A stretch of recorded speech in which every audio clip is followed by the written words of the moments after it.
बिस्मिल्लाहिर्रहमानिर्रहीम। अस्सलाम वालेकुम नादरीन, आप यूट्यूब चैनल देख रहे हैं, मैं इमरान खान हूँ।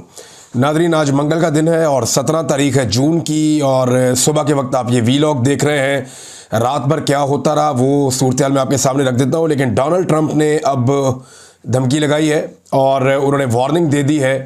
डोनाल्ड ट्रंप ने वार्निंग दी है ईरान के शहरियों को, और वार्निंग ये दी गई है कि तेहरान को खाली कर दिया जाए। मैं स्टेटमेंट आपके सामने रखता हूँ, इसके रीज़न भी आपको देता हूँ। एक्चुअली डोनाल्ड ट्रंप अमेरिका में नहीं थे।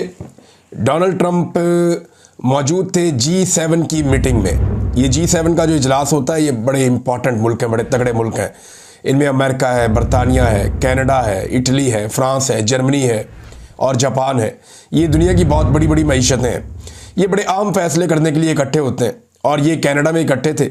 वहाँ पे अपने दौरे को मुख्तसर किया डोनाल्ड ट्रंप ने, और वो फौरी तौर पे पहुँचे हैं वापस अमेरिका, जहाँ पे वो अहम मीटिंग्स करेंगे। और जो मशरिक़ वस्ता की सूरत हाल है, जैसी वहाँ जंग छिड़ गई है, इस हवाले से उनको कुछ आम फैसले करने पड़ेंगे। अभी जो डोनाल्ड ट्रंप का पहला स्टेटमेंट है वो बड़ा अग्रेसिव है। मैं वो बयान आपके सामने रखता हूँ। डोनाल्ड ट्रंप ने ईरानी शहरियों को दारुल हुकूमत तेहरान खाली करने की वार्निंग दे दी है, और सोशल मीडिया पे अपने पैगाम में डोनाल्ड ट्रंप ने कहा कि उन्होंने ईरान से कहा था कि न्यूक्लियर डील पर दस्तखत कर दें, इन्हें ऐसा करना चाहिए था। सदर ट्रंप ने कहा कि उन्होंने बार बार कहा था मगर ऐसा नहीं किया गया। इंसानी जानों का ज़िया शर्म की बात है। ईरान किसी सूरत न्यूक्लियर हथियार हासिल नहीं कर सकता। सदर ट्रंप ने ईरानी शहरियों को खबरदार किया है कि हर शख्स तेहरान को खाली कर दे। अब ये डोनाल्ड ट्रंप ने इससे पहले भी जनाब बात की G7 में इस हवाले से, और वहाँ भी उन्होंने कहा कि ईरान को मुआहदे पर दस्तखत करने चाहिए, और हम यकीनी बनाना चाहते हैं कि ईरान के पास एटमी हथियार ना हो। और उन्होंने पेशगोई की कि ईरान एटमी डील कर लेगा। अब वो वापस चले गए वाशिंगटन, कनाडा से डोनाल्ड ट्रंप, और उन्होंने तेहरान को खाली करने की धमकी दी है। इसके बाद हमने कुछ मनाजिर देखे कि तेहरान को खाली किया जा रहा है। ये उससे पहले ही लोग इनखला कर रहे थे। जब जंग होती है तो लोग जो सिविलियन हैं वो बड़े शहरों को छोड़ते हैं और कुछ देही इलाकों में चले जाते हैं, क्योंकि वहाँ पे बम गिरने का या ख़तरात जो हैं कम होते हैं। वैसे भी हुकूमत एवैक्यूएशन कराती है। जो इंपॉर्टेंट एरियाज़ होते हैं, जो अहम इलाके होते हैं, उनके आसपास के शहरियों को कहा जाता है कि आप ये एरिया खाली कर दें, जानी ख़तरा है, जान जाने का ख़तरा है, लिहाजा इस इलाके से निकल के महफूज मकाम पर चले जाएँ। तो इनखला तो हो रहा था तेहरान से। डोनाल्ड ट्रंप के इस बयान के बाद काफ़ी बेचैनी है। जबकि दूसरी तरफ एक दावा ये सामने आया कि चीन ने अपने शहरियों को हंगामी तौर पर इसराइल छोड़ने का कह दिया है, और ये भी उन्हें बताया गया कि अगर उन्हें कोई फ़्लाइट नहीं मिल रही तो वो ज़मीनी रास्ते से उर्दन चले जाएं। लेकिन चीनी जो है वो खाली करें इसराइल को, क्योंकि इसराइल के ऊपर भी बड़े खौफनाक अटैक हो रहे हैं। एक तरफ ईरान के ऊपर मिसाइल हमले हो रहे हैं, और एक तरफ इसराइल के ऊपर मिसाइल हमले हो रहे हैं। जो इस वक्त मीडिया है इसराइल का, चाहे आप टाइम्स ऑफ इसराइल को खोल कर देखें, आप हेरिट्स को खोल कर देखें, बाकी जो इसराइल ह्यूम है, बाकी जो अखबारात हैं, वो सारे के सारे एक दावा कर रहे हैं कि अभी बहुत जल्द अमेरिका इस जंग का हिस्सा बन जाएगा। या तो अमेरिका इस जंग का हिस्सा बन जाएगा या फौरी तौर पे जंग बंदी हो जाएगी। दोनों में से एक चीज़ होने जा रही है। आलमी मीडिया को अगर आप पढ़ें तो आपको ये दिखाई देता है। लेकिन जिस किस्म का रिटेलिएट कर रहा है ईरान हमलों के जवाब में, उससे एक अलग पिक्चर नज़र आती है। तो ग्राउंड रियलिटी कुछ और है, लेकिन बैकडोर जो चीज़ें हो रही हैं, जो चैनल्स इस्तेमाल हो रहे हैं, वहाँ चीज़ें कुछ और हो रही हैं।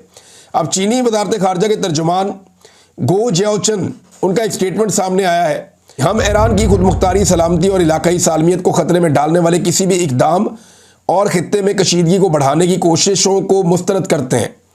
मशरिक़ वस्ता की सूरत हाल पर हमें गहरी तशवीश है। ये जनाब चाइना का एक और स्टेटमेंट है इस सारे मामले को लेकर। अब एक और डेवलपमेंट हुई है, और ये बड़ी डेवलपमेंट है। ये डेवलपमेंट है मुसलमान मुल्कों की जानिब से।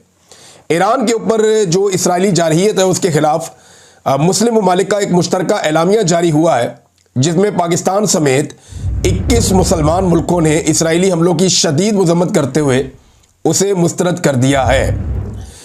अब जो एयरवे के ऊपर रिपोर्ट छपी है, वहाँ से ही चले मैं आपको पढ़ के सुना देता हूँ। वैसे पूरी दुनिया में ये खबर छप गई है। अच्छा, ये जो मुश्तरका एलामिया है, इसमें इसराइल की ईरान के खिलाफ फौजी जारहियत और खित्ते में कशीदगी के तनाजुर में ये बयानिया जारी किया गया। जिन ममालिक ने इस बयानिए की तौसीक की है उनमें पाकिस्तान है, इराक है, सऊदी अरब है, कतर है, कुवैत है, मिस्र है, उर्दन है, अलजायर है, बहरीन, ब्रुनाई, चाड, जिबूती, लीबिया, सोमालिया, सूडान, तुर्की, ओमान और यूएई इसके अंदर शामिल है। अच्छा, जिन मुल्कों के नाम सामने नहीं है उनमें एक शाम है, और इसके अंदर एक मुल्क जो है वो अभी मैंने नाम नहीं देखे, बांग्लादेश का नाम नहीं देखा, साथ मैंने इसमें अभी इंडोनेशिया और मलेशिया के नाम नहीं देखे। तो ये वो मुसलमान मुल्क हैं जिनके भी नाम नहीं आए, लेकिन हो सकता है कि आने वाले वक्त में ये मुल्क भी इस सारी सूरत हाल के अंदर शामिल हो जाए और इस एलामिया का हिस्सा बन जाए। तो 21 मुसलमान मुल्कों का ये एलामिया, और इसमें जो ख़ास बात है वो ये है कि उर्दन भी इस एलामिया के अंदर लिखा गया है कि वो शामिल है। हालांकि उर्दन अपनी एयर स्पेस के अंदर ईरानी जो हथियार है उन्हें रोक रहा है, जबकि इसराइली हथियारों को वो नहीं रोक रहा।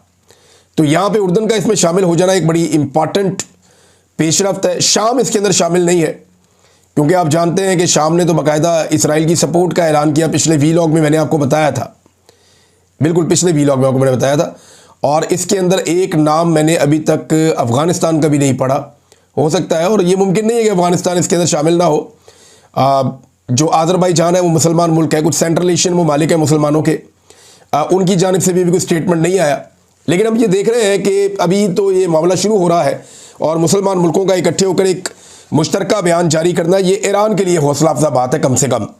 और इसराइल के लिए जो है वो हौसले वाली बात इसलिए है कि अमेरिका अब धमकी लगाने पर आया, और डोनाल्ड ट्रंप ने साफ कहा कि जनाब तेहरान को खाली किया जाए। तो यहाँ से जो है इसराइल को एनर्जी मिलती है। अब दोनों एक दूसरे पर मिसाइल दाग रहे हैं। इसराइली मिसाइलों के नतीजे में अहम जर्नल्स और सियासतदानों का नुकसान हुआ ईरान के, और ईरान के शहरी भी ज़्यादा शहीद हुए हैं। जबकि अभी एक विजुअल मैं देख रहा था, एक खातून एंकर है ईरान में, और ये स्टेट टेलीविज़न है, स्टेट ब्रॉडकास्ट यानी सरकारी टेलीविज़न है, जैसे आपका पीटीवी चलता है पाकिस्तान में। तो ये सहर इमामी इनका नाम है। ये लाइव कवरेज चल रही थी इनकी, और इस बीच में एक ज़ोरदार धमाका होता है, कुछ चीज़ें गिरती हैं, और आसपास का माहौल जो है उसमें अंदाज़ा हो जाता है कि यहाँ कोई आसपास मिसाइल गिरा है, कोई बम गिरा है या ड्रोन गिरा है। कुछ ना कुछ ऐसा हुआ है जिसके नतीजे में एकदम लाइट भी बदल गई है और बहुत ज़बरदस्त धमाका था। तो ये खातून उठकर चली गई, लेकिन उसके बाद जब दोबारा नशरियात बहाल हुई तो यही खातून दोबारा आकर इन्होंने ये नशरियात का आगाज़ किया एक और मेल न्यूज़ कास्टर के साथ मिलकर। तो ये बड़ी दलेरी की बात है, बड़ी बहादुरी की बात है। ईरान हर जगह पे ये साबित करने की भी कोशिश कर रहा है कि उसके लोग डरे हुए नहीं हैं, बल्कि उसके लोग इसका सामना कर रहे हैं। अच्छा, एक चीज़ और है, ईरान ने जो अब हमले किए हैं ये ताबड़तोड़ किस्म के हमले हैं इसराइल पे। इसराइली अखबारात के अंदर भी ये रिपोर्ट हो रहे हैं, आलमी मीडिया में भी ये रिपोर्ट हो रहे हैं। और देखें, क्योंकि इसराइल के साथ ये पहली दफ़ा हो रहा है, पिछले 50 सालों में हमने देखा नहीं है ऐसा। तो इतने बड़े हमले जब हो रहे हैं तो वो रिपोर्ट भी उतने बड़े पैमाने पर ही होंगे। ईरान की तो इराक के साथ जंग लगी रही है, पाबंदियों का बार बार सामना होता रहा, मिडिल ईस्ट में बार बार जंगें लगी हैं। इराक की हालत आपके सामने है, लीबिया की हालत आपके सामने है, शाम की हालत आपके सामने है, जो कुछ बैरूत में हुआ वो भी आप सब जानते हैं। तो ऐसे में ये जो खबरें हैं ये इतनी इंपॉर्टेंस नहीं रखती बदकिस्मती से, लेकिन जैसे ही कोई इंसिडेंट इसराइल के अंदर होता है तो ये बहुत बड़ी खबर बन जाती है। लिहाजा ईरान जो है उसको अगर आप एक उसकी हिकमत अमली पे आप गौर करें तो हर गुजरते दिन के साथ वो अपनी हमलों की इंटेंसिटी को बढ़ाता चला जा रहा है। अच्छा, ये वो बाई डिज़ाइन कर रहा है या ये हिकमत अमली के तहत कर रहा है कि हमने आहिस्ता आहिस्ता इंटेंसिटी को बढ़ाना है।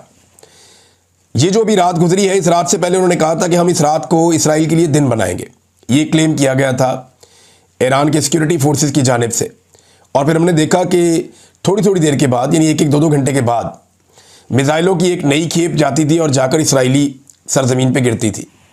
वो कभी गिर रही है किसी ऑयल फील्ड पे, कभी गिर रही है किसी एनर्जी प्लांट पे, यानी एक बहुत बड़ा एनर्जी का प्लांट है, और उसको तबाह कर दिया। उसके विजुअल्स भी हमने देखे, बड़ा खौफनाक मनाज़र थे उसके, और उसकी तबाही के मनाज़र जो है पूरी दुनिया में फैले हुए हैं। और एक एनर्जी का पूरा प्लांट है हीफा में, ये एटमी बिजली घर है, इसके ऊपर तबाही के बड़े खौफनाक मनाज़र हैं। यानी पहले इसमें आग लग जाती है धमाकों के नतीजे में, उसके बाद इसको आग बुझाने की कोशिश की जा रही होती है, फिर आग लग जाती है, फिर यक्के बाद दीगरे कई धमाके इसके अंदर होते हैं। तो ये बड़ी खौफनाक चीज़ है। जंग वैसे ही बड़ी खौफनाक चीज़ होती है। ईरान ने गुज़िश्ता सारी रात वक्फे से हमले किए हैं और मिसाइलों की शिद्दत वो बढ़ाता चला जा रहा है। और अभी भी ईरान का ये दावा है कि उनके पास कई ऐसे हथियार हैं जिन्हें उसने इस्तेमाल नहीं किया, और आने वाले वक्त में वो उन हथियारों को इस्तेमाल करेगा। तो अगर आप ये कहें कि ईरान ताबड़तोड़ हमले कर रहा है तो ये बात इस वक्त गलत नहीं होगी। अब जब डोनाल्ड ट्रंप ने ये वार्निंग दी कि तेहरान को खाली किया जाए, तो इसका मतलब क्या है? एक तो डोनाल्ड ट्रंप एक शिद्दत लाना चाह रहे हैं ताकि वो दबाव डालकर ईरान से एटमी डील के ऊपर दस्तखत करवा लें। लेकिन अब अगर ईरान एटमी डील के ऊपर दस्तखत करता भी है तो ईरान के पास जो ताकत है उसके बाद इसराइल के लिए तो मामलात रहेंगे, और जब तक फ़लस्तीन का मसला हल नहीं होता इस खत्ते के अंदर, ये पूरा जो रीजन है, इस रीजन के अंदर अमन कायम नहीं हो सकता। ये बात अब सारी दुनिया को समझनी पड़ेगी, इस बात के ऊपर गौर करना पड़ेगा कि असल मसला कहाँ है। असल मसला है फ़लस्तीन और इसराइल के बीच में, और उसकी वजह से ये खित्ता हमेशा ख़तरे में रहता है। आज ईरान के साथ लड़ाई है, कल किसी और के साथ लड़ाई हो सकती है। तो इसराइल के हवाले से ये मामला हल करना बहुत ज़रूरी है।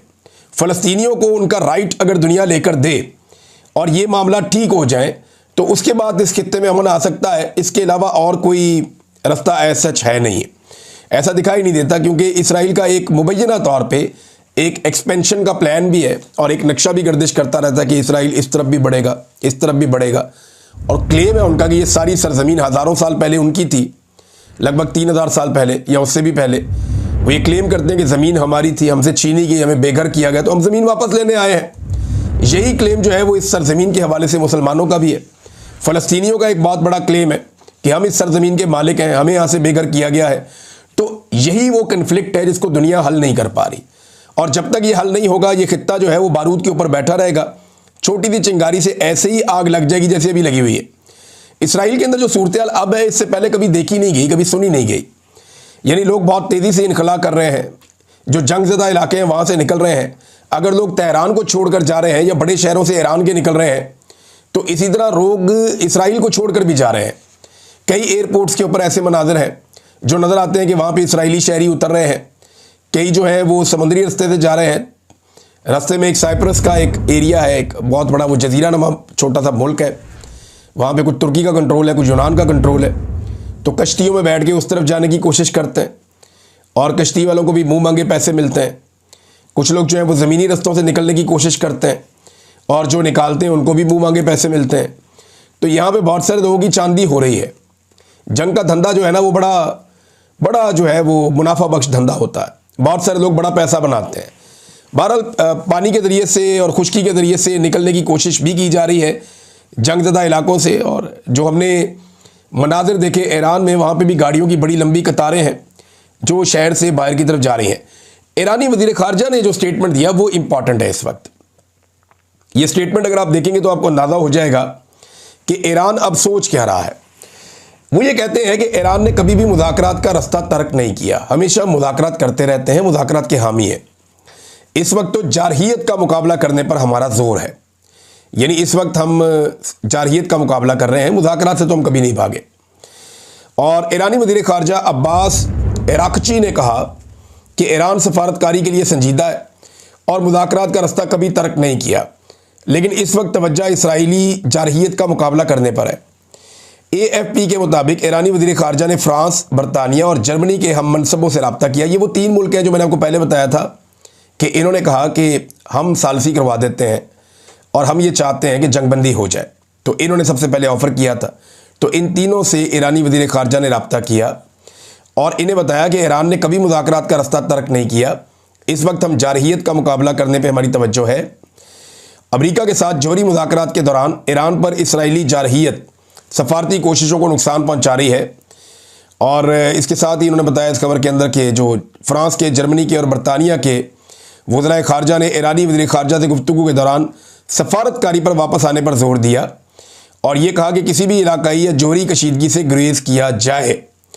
उन्होंने जोर दिया कि बिला शर्त जल्द अज जल्द मुज़ाकरात की मेज़ पर वापस आए ईरान, और मगरबी मफादात के ख़िलाफ़ किसी भी गैर मुतात इक़दाम से बाज रहे। अच्छा, इससे पहले जो है वो ईरानी वज़ीर ख़ारजा ने अपनी एक ट्विटर के ऊपर एक पोस्ट भी लगाई थी और उस पर उन्होंने कहा कि अगर सदर डोनाल्ड ट्रंप सफारतकारी के लिए संजीदा है और इस जंग को रोकने में दिलचस्पी रखते हैं तो इनके जो अगले इक़दाम है ना वो बड़े अहम होंगे। उन्होंने कहा कि इसराइल को अपनी जारहियत रोकनी होगी और जब तक हमारे खिलाफ फ़ौजी हमले मुकम्मल तौर पर बंद नहीं होते हमारी जवाबी कार्रवाइयाँ जारी रहेंगी।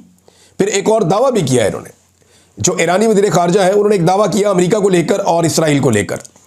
उन्होंने कहा कि वाशिंगटन से सिर्फ एक फ़ोन कॉल नेतन्याहू जैसे शख्स को खामोश कराने के लिए काफ़ी है। यही इकदाम सफारतकारी की तरफ वापसी की राह हमवार कर सकता है। उन्होंने रास्ता भी बता दिया। वो कहते हैं हम बात करने को तैयार हैं, बैठो बात करते हैं, हल निकालते हैं मसले का, लेकिन पहले इसराइल को रोकें कि वो जंगबंदी करे, पहले इसराइल को रोकें कि वो हमले बंद करे, फिर हम बंद करेंगे। जब तक इसराइल हमले करता रहेगा हम भी हमले करते रहेंगे। और ताबड़तोड़ हमले ईरान कर रहा है, मैंने आपको बता दिया। ईरान की जानिब से एक क्लेम और भी सामने आया ना, वो क्लेम ये सामने आया कि ईरान ने चौथा तैयारा F-35 ये मार गिराया है अपने एयर डिफेंस सिस्टम के ज़रिए से इसराइल का। ये F-35 अगर गिर रहे हैं ना तो ये बहुत बड़ी खबर है, छोटी बात नहीं है। ये अमरीकी तैयारा है और ये अमेरिका का बेहतरीन तैयारा है। अमरीकी फ़ौज खुद इसे इस्तेमाल करती है। ये 5th जनरेशन तैयारा है और अगर ये गिरा है तो पहली दफ़ा गिरा है, इससे पहले तो कभी नहीं गिरा। और ईरान ने क्लेम किया कि ये चौथा तैयारा उन्होंने गिराया। अगर उन्होंने गिराया तो फिर ये ईरान दुनिया का पहला मुल्क बन गया जिसने इस तैयारे को गिराया है। अब मामला एक और है कि दबे लफ्ज़ों में ईरान ये भी कह देता है कि एक्चुअली जो है वो अमेरिका ही इसके पीछे, और अगर अमेरिका नेतन्याहू को बोलता है कि जंगबंदी करो तो फिर वो जंगबंदी करेगा और वो फौरी तौर पे जंग को रोक देगा। और वो ये कहते हैं कि जनाब उनकी इतनी औकात है। ये ईरान बार बार बावर भी करवाता है। क्या अमेरिका अटैक कर सकता है इसराइल के साथ मिलकर ईरान पे? बिल्कुल इसकी यानी ये हो सकता है, पॉसिबिलिटीज़ हैं, ये मुमकिन है। क्योंकि जंग के अंदर कुछ भी हो सकता है, कोई भी किसी का इत्तेहादी बन सकता है। लेकिन इसके लिए अमेरिका को भी कोई कीमत अदा करनी पड़ेगी। कुछ अमेरिकन जो एक्सपर्ट्स हैं दिफा के, उनका ये कहना है, उनके बयानात आ रहे हैं मीडिया पे, सोशल मीडिया पे, उनका ये कहना है कि अगर ईरान के ऊपर अटैक किया तो इसकी कीमत अमरीकी फ़ौजियों को और अमरीकी हथियारों को भी चुकानी पड़ेगी। क्योंकि देखें ना, फिर ईरान अपने मिसाइल मारेगा अमरीकी बहरी बेड़ों पे भी, और इस तरफ भी वो रुख कर लेगा और उसके नतीजे में एक नई सिचुएशन बन जाएगी। तो अब तक जो खित्ते के ममालिक है ना, देखिए सबसे इंपॉर्टेंट ये होता है कि जिस रीजन में लड़ाई हो रही है वहाँ आस पास के ममालिक कहाँ खड़े हैं। जब अमेरिका अफगानिस्तान में आया था ना, तो याद रखिएगा कि रशिया के टुकड़े हो चुके थे, चाइना न्यूट्रल हो चुका था, पाकिस्तान अमेरिका के साथ खड़ा हो गया था, इंडिया अमेरिका के साथ खड़ा हो गया था, ईरान जो है उसने अपने आप को इस सारे मामले से बाहर रख लिया था, तुर्की जो है वो नेटो के साथ ही था ऑलमोस्ट, लेकिन वो भी अफगानिस्तान के साथ उस तरह से नहीं था। सेंट्रल एशिया का कोई भी एक मुल्क अफगानिस्तान के साथ खड़ा नहीं हुआ। तो इसलिए अमेरिका के लिए बड़ा आसान था कि नेटो को लेके वहाँ चढ़ाई कर दी। अब आप आ जाए यहाँ ईरान के मामले में, तो जिन मुल्कों ने अभी ये एलामिया जारी किया है, सेंट्रल एशिया रशिया से दूर जाके कभी सपोर्ट करेगा नहीं ईरान के खिलाफ हमले को। वहाँ आज़रबाईजान है जो ईरान के साथ लगता है, तुर्कमानिस्तान है। तो मुझे नहीं लगता कि वो अमेरिका के लिए स्पेस क्रिएट करेंगे। तुर्की किसी सूरत नहीं हो सकता, उन्होंने बयान जारी किया हुआ है। एक मुल्क इराक उनके साथ लगता है, उन्होंने भी स्टेटमेंट जारी किया हुआ है। फिर जो सामने समंदर के सारे मुल्क हैं, चाहे कुवैत है, बहरीन है, कतर है, ओमान है, सऊदी अरब है या यमन है, ये वो 6 के 6 मुल्क हैं जो खड़े हैं